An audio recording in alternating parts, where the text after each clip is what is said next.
Hey folks, and welcome back to my channel. Special shout out to those of you that own reptiles, prefer crunchy peanut butter, or have a shellfish allergy. Today I'm going to be talking a little bit about the stock market, its current volatility, and financial literacy. But Clark, why does it matter? I'm so glad you asked. First, I want you to be financially set. I don't want you to be stressed about money. Second, no one else is going to protect you. You're the only one who can take control of your own financial future. They don't teach this in school. If the wealthy, the government had a vested interest in you being educated on these topics, it would be taught in school. They've got an interest in keeping you poor, financially illiterate, and uneducated. I don't want you to get to the end of your career and not have a retirement or anything saved. I also don't want your money to just be sitting in the bank, not accruing interest or at least keeping up and beating inflation. I mean, look at the current administration with billionaires who have huge companies. You think they want you to be set up for retirement? No. They want you to work the rest of your life because they can profit off of your labor. And if you don't manage your money well, it's better for them.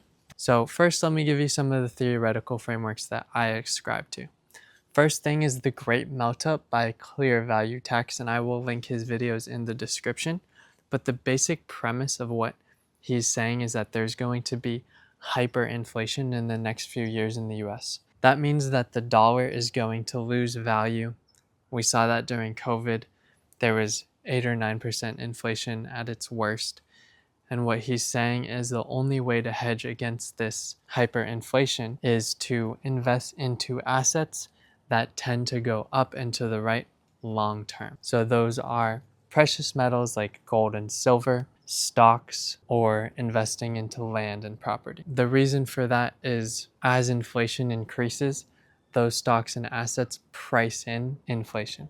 So they will increase as the dollar is also being inflated. Think of like a balloon. The dollar is losing value, so it costs more to get the same things. So what are some smart investment strategies? First off, don't keep your money in a checkings account. Get yourself a high yield savings account like through Wealthfront or Vanguard, maybe Fidelity, things like that. Trusted financial institutions. They're going to give you a better return that will hopefully at least beat inflation just by keeping your money in those accounts.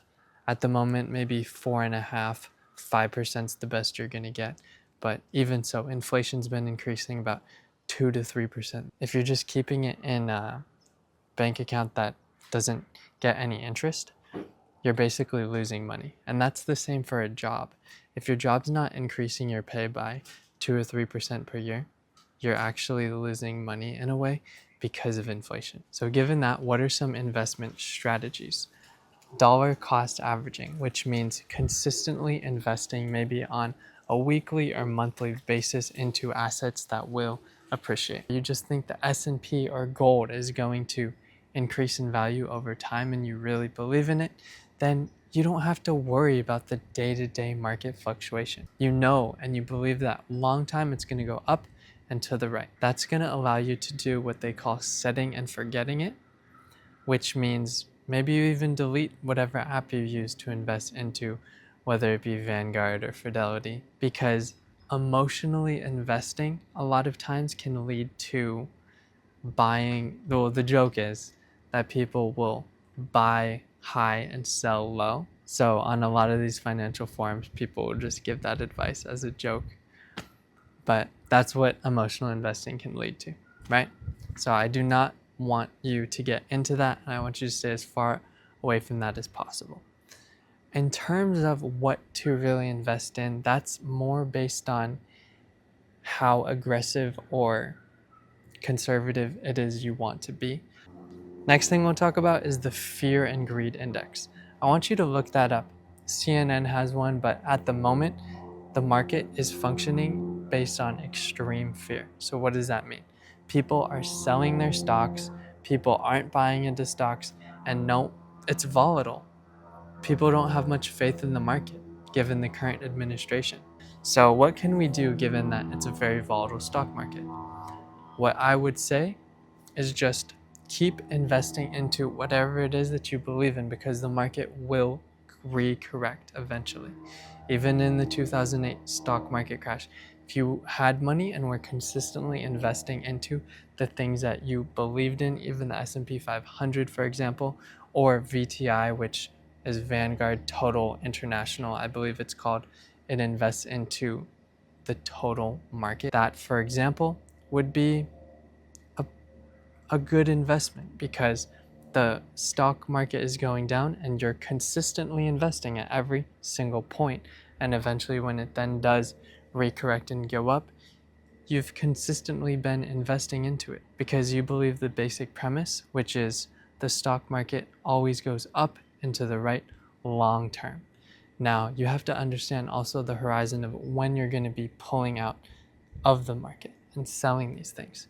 If it's in 5 years from now, you're going to want to be a little bit more conservative and maybe have a higher allocation to bonds or precious metals, things that aren't as volatile and don't fluctuate as much. If your horizon is 20, 30 years from now, you're going to have a different approach. So it makes me think of this quote that Warren Buffett says.